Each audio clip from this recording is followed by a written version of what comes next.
វត្ថុដែលមើលទៅដូចជារបស់ប្រណិតហាក់បីដូចជារបស់ដាក់តាំងក្នុងភូមិគ្រឹះតម្លៃខ្ទង់លានដុល្លារដល់ពេលដឹងការពិតដាច់ផ្ងាប្រុសក្នុងនោះគឺជាសាកសពតែអ្នកធ្លាប់ឃើញមឈូសរាងត្រីយក្សឡានស្អាតយន្តហោះឬស្បែកជើងនិងរបស់ផ្សេងទៀតជាច្រើនហើយគិតថានេះជារបស់លេងណូមិនមែនទេនេះគឺជាមឈូសនៅប្រទេសកាណាមានប្រពៃណីបុណ្យសពដ៏ចម្លែកមួយដែលធ្វើឲ្យអ្នកភ័យផងសើចផងព្រោះនៅទីនោះមឈូសមិនចាំបាច់ដូចជាមឈូសដែលអ្នកទាំងអស់គ្នាធ្លាប់ឃើញនោះទេអ្នកអាចឃើញមឈូសរាងត្រីយក្សឡានយន្តហោះកាមេរ៉ាស្បែកជើងនិងវត្ថុផ្សេង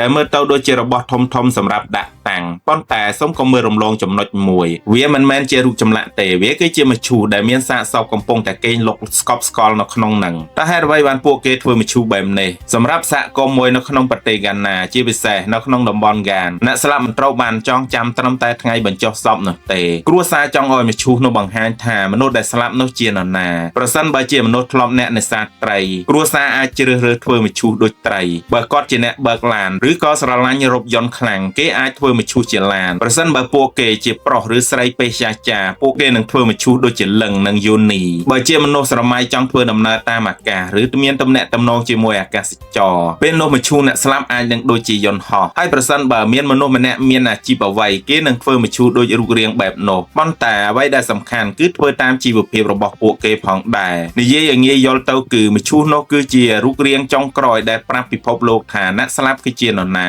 ប្រសិនបើជាអ្នកទំនេរដើរតតខ្យល់សុកបានឃើញឡានថ្មីមួយនៅមុខផ្ទះអ្នកប្រហែលជាគិតថាអូម្ចាស់ផ្ទះទៅតែទិញឡានថ្មីប៉ុន្តែបើអ្នកដើរចូលទៅជិតអ្នកនឹងដឹងថាឡាននោះមិនមែនសម្រាប់អ្នកបើកទេគឺជាមឈូសហើយនៅខាងក្នុងគឺជាមនុស្សស្លាប់ពិត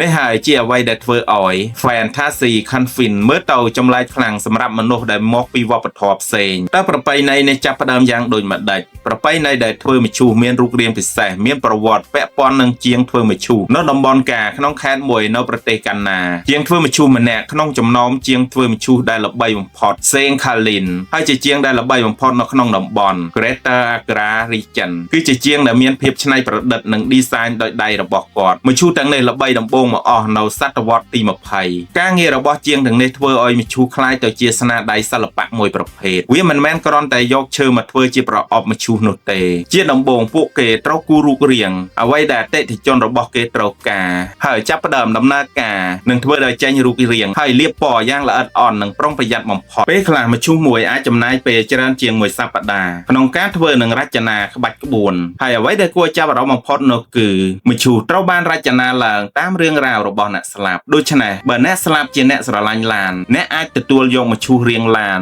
បើអ្នកជាអ្នកនេសាទមឈូសរបស់អ្នកត្រូវតែត្រីមួយក្បាលធំដែលមានរូបរាងស្រស់ស្អាតបើអ្នកស្រឡាញ់យន្តហោះក៏អាចក្លាយជាមឈូសរបស់អ្នកហើយនេះធ្វើឲ្យវិធីបុណ្យសពមើលទៅដូចជាការតាំងពីពណ៌សិល្បៈមួយប៉ុន្តែនៅពេលដែលយើងដឹងច្បាស់អ្វីនៅខាងក្នុងគឺជាសាកសពអារម្មណ៍ក៏បានផ្លាស់ប្ដូរភ្លាមវត្ថុដែលមើលទៅគួរឲ្យអស់សំណើចនៅខាងក្រៅបែរជាមានរឿងរ៉ាវសោកសៅនៅខាងក្នុងមឈូសមួយអាចប្រាប់ពីរឿងជីវិតនិងបំណងប្រាថ្នារបស់អ្នកស្លាប់ចំណុចសំខាន់នៃប្រពៃណីនេះមិនមែនគ្រាន់តែធ្វើឲ្យមនុស្សញាក់ផ្អើលនោះទេវាជាវិធីមួយក្នុងការបំពេញបំណងប្រាថ្នារបស់អ្នកស្លាប់បើទោះបីការពួកគេនៅរស់មិនបានសម្រេចគោលបំណងក្នុងឆាកជីវិតសូម្បីតែមួយដងក្តីនៅពេលដែលពួកគេស្លាប់ក៏អាចទទួលបានដូចជាឡានយន្តហោះកប៉ាល់និងរបស់ផ្សេងបែប cute ប្លែកនិងមានម៉ូដម៉ាកជាច្រើនគ្រួសារមិនចង់ឲ្យមនុស្សគ្រប់គ្នាចងចាំត្រឹមតែបុណ្យសពនោះទេពួកគេចង់ឲ្យមនុស្សនិយាយថាមើលទៅនេះជាអ្វីដែលគាត់ស្រឡាញ់និងវត្ថុបំណងដែលពួកគាត់ចង់បានកាលពីនៅមានជីវិតនេះគឺជារឿងរ៉ាវនៃជីវិតរបស់គាត់ដូច្នេះមឈូសមិនមែនគ្រាន់តែជាកន្លែងសម្រាប់ដាក់សពនោះទេ